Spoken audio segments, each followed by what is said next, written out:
تو کودک با من بازی داری. واه مرا ترساندی با این گپ هویا. با تو بازی کردن بس است. بیا بیا.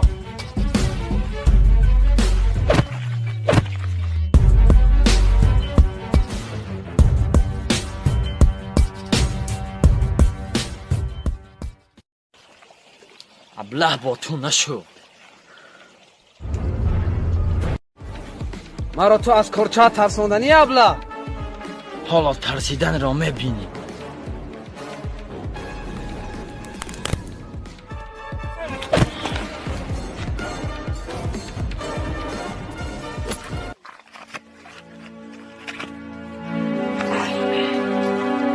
حالا ابله ایست احوالت بد میشود.